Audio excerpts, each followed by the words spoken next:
Hi, my name is Frank Bongiorno, and I'll be presenting a few practice strategy suggestions for the D Major Etude by Franz Wilhelm Ferling. This is one of my favorite Ferling etudes because it's not only a beautiful and lyrical piece, but it's also technically challenging in spots. Originally written for oboe, these etudes work exceptionally well for saxophonists and are wonderful pieces for developing many facets of performance necessary for good musicianship, such as interpretation, tone development, rhythmic stability and balance, technique, as well as overall performance control while using the full range of the saxophone. While there are many possible strategies to discuss depending upon the performer's ability, I will focus on 4 strategies to consider in this presentation. Here are 4 practice strategies to consider when performing this piece. Subdividing 9/8. Practicing and performing ornaments. Alternate fingering options. Phrasing and breathing strategies. Subdividing the 9/8 meter. Begin by counting using subdivision for the 9/8 meter with the 8th note equal to the beat.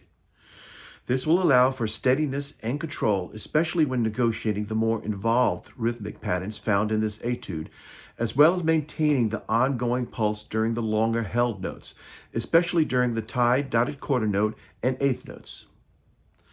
The 8th note subdivision will also help the performer maintain a steady pulse when transitioning from the legato lyrical section to the technical section of 16th notes. Here's what the first 4 measures would sound like using a metronome to pulse the 8th note subdivision rather than the dotted quarter note pulse.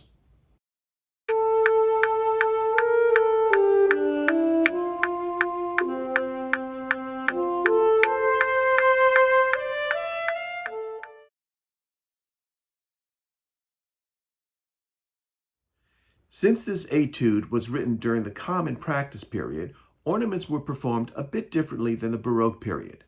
For example, grace notes during the common practice period are performed before the downbeat for which they are attached, and trills begin on the written note and alternate with the diatonic note above within the key. Here's measures 5 and 6 as written with ornaments, and followed by how these measures would be played based upon the style period of this piece.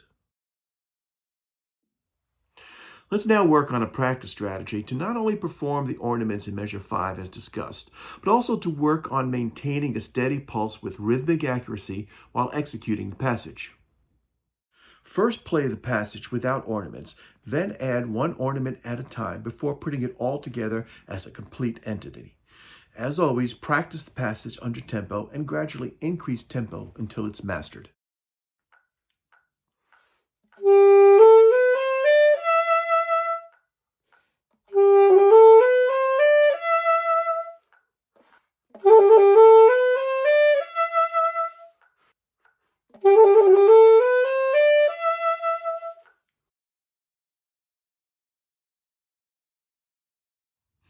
While typical saxophone fingerings are used for much of this piece, there are a few alternate fingerings that may not only make some potentially awkward fingering passages smoother, but may also provide better tonal and pitch control on some notes whose intonation tendencies may be a bit off at times. The first alternate fingering to consider is the bis fingering. Although the bis fingering is used often by saxophonists, the side B-flat fingering is sometimes considered the standard fingering when playing B-flat. Having said that, the bis fingering is played with the left-hand index finger straddling the B key and the small key below, and is played whenever there is a skip to or away from B-flat within the musical line. A good example of the application using bis as well as the side B-flat can be seen in measures 9 through 12 of this etude. Also in measure 12, the saxophonist may maintain the low C-sharp key to not only play the low C-sharp, but also the G-sharp immediately following the C-sharp. The C-sharp key functions the same way as the G-sharp key in this situation, as both will lift the G-sharp pad, and since the saxophone is vented at the G-sharp pad, the raised C-sharp pad has no impact on the pitch of the G-sharp note. One last alternate fingering possibility is probably the most often used option for middle D on the saxophone. Depending upon your instrument, make, model, or type, an alternate fingering for middle D is usually played by depressing the palm key D sharp with the middle C key down if the pitch of the palm key fingering by itself is too sharp. Although this fingering may be used for middle D in most musical situations, it's best suited in softer passages as found at the end of the piece, and you'll need to get used to the fingering motion in order to produce a smooth flow from note to note.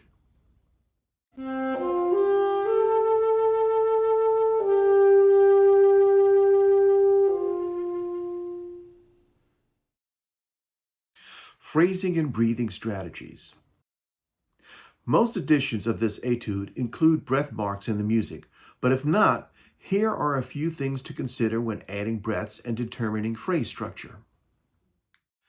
Musical pauses, whether for breathing or phrasing purposes, can be often identified by the following aspects found in the music, such as rhythmic lull, harmonic stability, editor's breath marks, rests, dynamic variability, and or realizing a phrase's antecedent and consequent.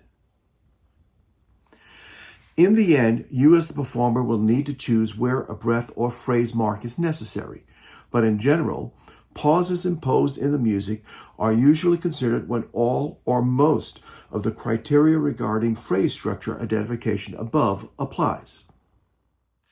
I'll display the music so you can follow along while I perform the D Major Etude with breath marks written in as seen in other editions, as well as those that I've added based upon the phrasing and breathing strategies discussed.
I hope this information has been helpful. If so, you may want to check out my book, Basic Concepts and Strategies for the Developing Saxophonist.